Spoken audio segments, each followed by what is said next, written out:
So students, there is a deep philosophy we find in this poem. When I started this poem the previous time, I told you there are two characters in the poem. One is narrator and the other is the neighbor. And here we find the narrator's character as the mouthpiece of the poet himself. And the neighbor is the common man or the people of the world. According to the poet, when man he received the world first for the first time, that is millions and millions years ago, or man he was born on the surface of the earth, was there any wall, any fencing, any boundary? Nothing. But why now man is so much cautious or so much eager to build boundaries between two countries, between two states? Why man is in so hurry to build the boundaries, and those boundaries are the political boundaries that is man-made between two countries, political boundaries. Why? The question is on behalf of the narrator, that means as the mouthpiece of the poet. Why man is so much eager? Why man is so much cautious or conscious about the boundaries, about the territories?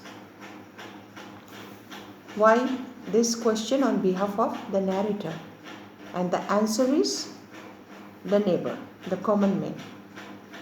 Good fences make good neighbors. That means to avoid conflict, tussle, war between the two nations or countries, between two states, between two territories. That is the neighbor. So that is the philosophy of the poem.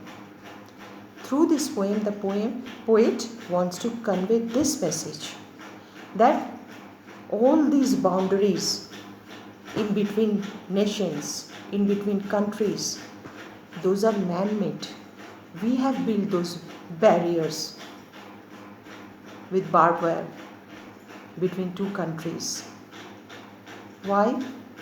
Because we are quite cautious about our possession, about our belongings, about our wealth, about our property, about our territories, about our political borders.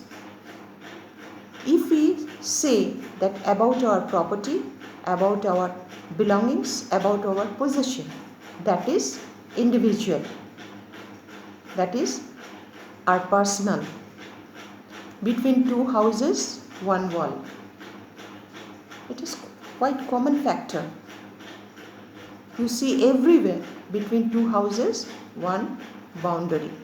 Someone makes it with fencing, someone with bricks. That is the difference. But boundary is there between two houses. Why? The neighbor's answer. To maintain the peace and harmony, or to avoid conflict or tussle between the two neighbors.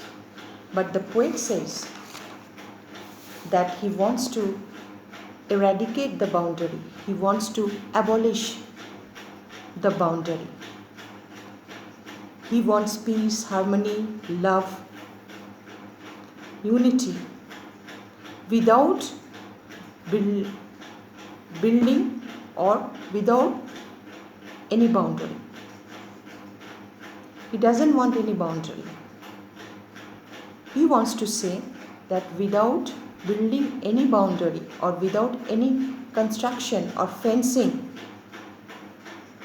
we can maintain these aspects, these qualities: harmony, peace, brotherhood or fraternity, love, without boundary also we can maintain if we inculcate those qualities within us. We have to rectify ourselves. We have to cultivate those qualities. Then we don't require the boundary. We don't require any strong fencing or wall between two nations or two countries. That is the philosophy. And through the last 4 lines, once again guys, I'm going to read before you the last 4 lines. Not of woods only and the shade of trees, he will not go behind his father's saying, and he likes having thought of it so well. He says again, good fences make good neighbors.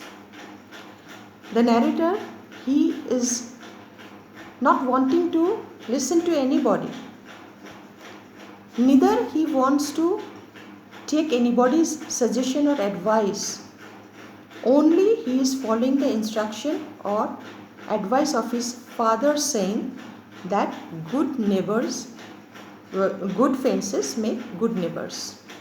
That means whatever we are following at present time, we don't analyze ourselves. Only we follow the rule. Only we follow the tradition. Because between two nations there should be a strong boundary. Between two houses there should be a strong wall or strong fencing. So only we follow the tradition or we follow the rule, whatever this custom, that's years after years, decades after decades, centuries after centuries, people are following. Our ancestors have already followed. So we have to follow this. We don't want, or we are not ready to rectify ourselves. We are not ready to correct ourselves. We are not ready to improve ourselves. Only we follow the tradition, we follow the saying of our ancestors. That is why politically also and socially also, whether it is nationwise in the political field, in between two countries, in between two nations, or it is personal or private. So this is the message, but the poet does not want it. So through these 4 lines, the neighbor, once again, in the last line, once again, he says that this repetition, good fences make good neighbors. But the poet says, to avoid war, avoid conflict, to avoid tussle, is it necessary to make good fence, to build good wall? We cannot modify or rectify ourselves. We cannot inculcate or cultivate good qualities. If we improve ourselves, if we rectify ourselves, according to the poet, there is no need of strong wall. That is the message Robert Frost he has conveyed through this poem, Mending Wall.